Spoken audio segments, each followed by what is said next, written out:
but they're not going to be able to tell you what is ultimate. So whatever dependency states or chain of dependency states that they give you to explain certain facts, the chain will ultimately not be hanging on anything. And you have to say, your chain of dependency goes nowhere. So you have no fact at all. And this is the idea between pushing the antithesis. When they deny God is upholding creation and that he is the creator of all things, their chain of dependency goes nowhere. And then if they tell you where it ends up as the absolute, then they're violating their criterion of belief. How do they determine what's ultimate that provides for the chain of factness? What, their sense perception? They're just simply adopting ad hoc and arbitrarily what they consider as absolute and non-rational. Yet they claim that's what Christians do when they believe in God, that we're just adopting arbitrarily and ad hoc that God exists. God of the gaps. So I would encourage you, read Pushing the Antithesis. Read it 2 or 3 times. So when God says he upholds all things by the power of his will, that includes the apple on the counter. And when the unbeliever comes along and says, I don't need God, I know, even before they continue to speak, that the chain of intelligibility that they present for that fact will go nowhere. Right? It doesn't go anywhere. Now, they'll give you a chain of intelligibility. Well, the apple has meaning because of this, and that has meaning because of that. Okay. Where does that go? Well, I don't know. And I listen to you because, like, you're not just a dude that just uses straight from the Bible. Like, you actually implement other books and, like, you know, like, yeah, you're not but just one-sided. Let me explain something to you. Everything that I'm saying to you that isn't a direct quotation, it is derived from biblical passages. It's an application. For example, we're using in the beginning God created the heavens and the earth. Okay? Now, how am I using that philosophically? Well, how about when I talk about God as the origin point? And I say, good, if God is not the origin point, what is? Remember, in the beginning, God? So if God's not in the beginning, what is? Hebrews 1, he upholds all things by the power of his will. Well, if God is not the personal absolute and ultimate that provides for all dependency states right now, then what is? Okay? And whatever they have to verbalize in order to avoid God, they just made it up from their vivid imagination, which is a violation of their criterion of belief. Say, well, I don't believe in God because you haven't rationally justified it. Well, what's their rational justification for the absolute that replaces God? The answer is nothing. That's why when you learn the biblical transcendental reasoning, it's strength. It cannot be defeated. Okay, so if you'll notice recently, within the last month or two, I haven't been talking as much about the laws of logic, okay, which I could. It's perfectly fine to do so. But I'm going even deeper, that they just simply don't have a basis for intelligibility for any fact. And I don't know if you were in here when I was talking with the other gentleman, but I point out is the moment they reject the self-disclosure of the Christian God in both natural and special revelation, they're not going to have an ultimate basis for intelligibility of any fact.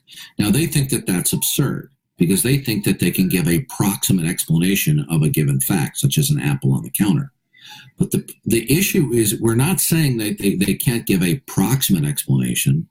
It's that the chain of explanations goes nowhere. So Whether you give 10, 20, 30, 100, or 500 proximal explanations, each one linked to another, that explain the initial fact of the apple on the counter, it ends up nowhere. So whether you say that the apple has no intelligibility at the outset, or you culminate a chain of proximal explanations where you end nowhere, it's the same thing. For example, if I tell you, if I say to you, suppose you say to me, Donald Trump wears blue boxers. I say, how do you know that truth? And you say, well, my Uncle Joe told me.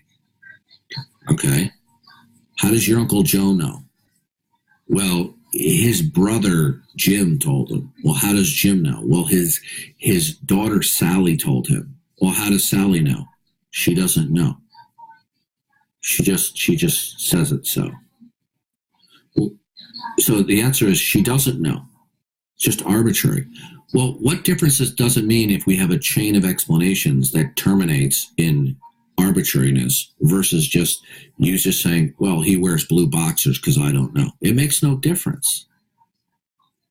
So the unbeliever has no basis for intelligibility for any fact at all. Now, when you tell them that, they're going to laugh in your face, because they get up and go to work. They order pizza on the phone. They can brush their teeth, take a shower, play tennis, right? But, in the back of their mind, they're going to have to hold that something's absolute if it's not God. So what is it? Then it's going to be some non-rational entity of some kind that provides for continuity. Well, where'd they get that from? The answer is nowhere. They're just imagining it. And so they're in a position, it's either God or absurdity. You see, when somebody fundamentally rejects that which is ultimate in reality, it's hard to make a direct appeal, because whatever information you present them, line of evidence, let's suppose you sit there and go through the fine-tuning of the cosmological constants, which is an extremely powerful probabilistic explanation that life requires a designer, which since we're believers, we know that it does. But when you present these even very powerful probabilistic lines of reasoning, it will just be explained away in their head from their different origin point. Well, in a grand universe where or the multiverse, where there is an unimaginable myriad number of universes, life's going to pop up somewhere with fine-tuning. So what we're doing is we're doing an indirect approach, right? We're saying, good, you don't accept the God of the Christian scriptures, you don't accept the creator-creation distinction, then you're going to have to explain the whole kit and caboodle. You're going to have to tell me why apple means something. What is the ultimate nature of reality that provides for the meaning and intelligibility of apple? What is it? And it doesn't matter whether they give you a chain of explanations. You just keep on going. Say, oh, well, you see, we have matter, energy, causality, laws of nature, and we have laws of biology. See, so the laws of nature are absolute? Are they absolute in themselves? Or is something else absolute that provides for their being static? What are they going to say? How could they know whether the laws of nature were absolute and static in and of themselves, or something else that is absolute that provides for their continuity? They couldn't possibly know. And number two, they can't even account for laws of nature, because appealing to sense perception already presupposes laws of nature. And then fallacy number two is that they would be appealing to induction. In other words, I see these consistencies without deviation. And I predict every day for the next month I'm going to drop a baseball and it goes to the ground and I have 100% success in my future predictions. Aha! What do you say there? That's still the fallacy of induction. Because whatever the set of your sense perception of consistencies, even if you include of all humanity of all time, is still an infinitesimal small part of the whole. And therefore they're saying the whole operates like the part. So the point is, their whole position of not accepting God's self-disclosure of himself is a house of cards. And in fact, a house of cards has more stability than their position. Okay? Yeah, at least a house of cards, at least you can build a house of cards.